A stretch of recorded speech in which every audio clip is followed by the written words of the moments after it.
মামদানির বিজয়, গাজার বিজয়। গাজার ওই যে শিশুগুলা মারা গেছে, কোনো মৃত্যু বৃথা ছিল না। একদিকে তারা শহীদ, একদিকে তারা জান্নাতের পাখি। আরেকদিকে তারা পৃথিবীর পট পরিবর্তন করে ফেলছে। গাজার নাম আপনি কয়দিন শুনছেন? কয়জন কয়জন আসলে গাজার নাম আজকে থেকে ৫ বছর আগে শুনছে? কয়জন জানতো? কয়জন মুসলমান জানতো? খুব কম মানুষ জানতো।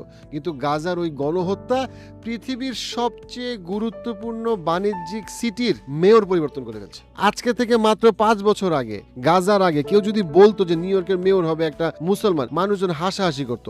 মানুষজন বলতো এটা কি কোনো কথা হইলো নাকি? কিন্তু গাজার সাপোর্ট নিঃশর্তভাবে দিচ্ছে। ইভেন সবচেয়ে পপুলার একটা কথা যেটা মামদানি বলছে সেটা হচ্ছে গিয়ে, নেতানিয়াহু যদি নিউ ইয়র্কে আসে আমি তাকে অ্যারেস্ট করব। কল্পনা করা যায় আমেরিকার আপনি গত 50 বছরের যদি পলিটিক্স কেউ যদি পড়ে, কল্পনা করা যায় যে নিউ ইয়র্কের যে মেয়র হবে সে মেয়র হওয়ার মাত্র 5 মাস আগে বলতেছে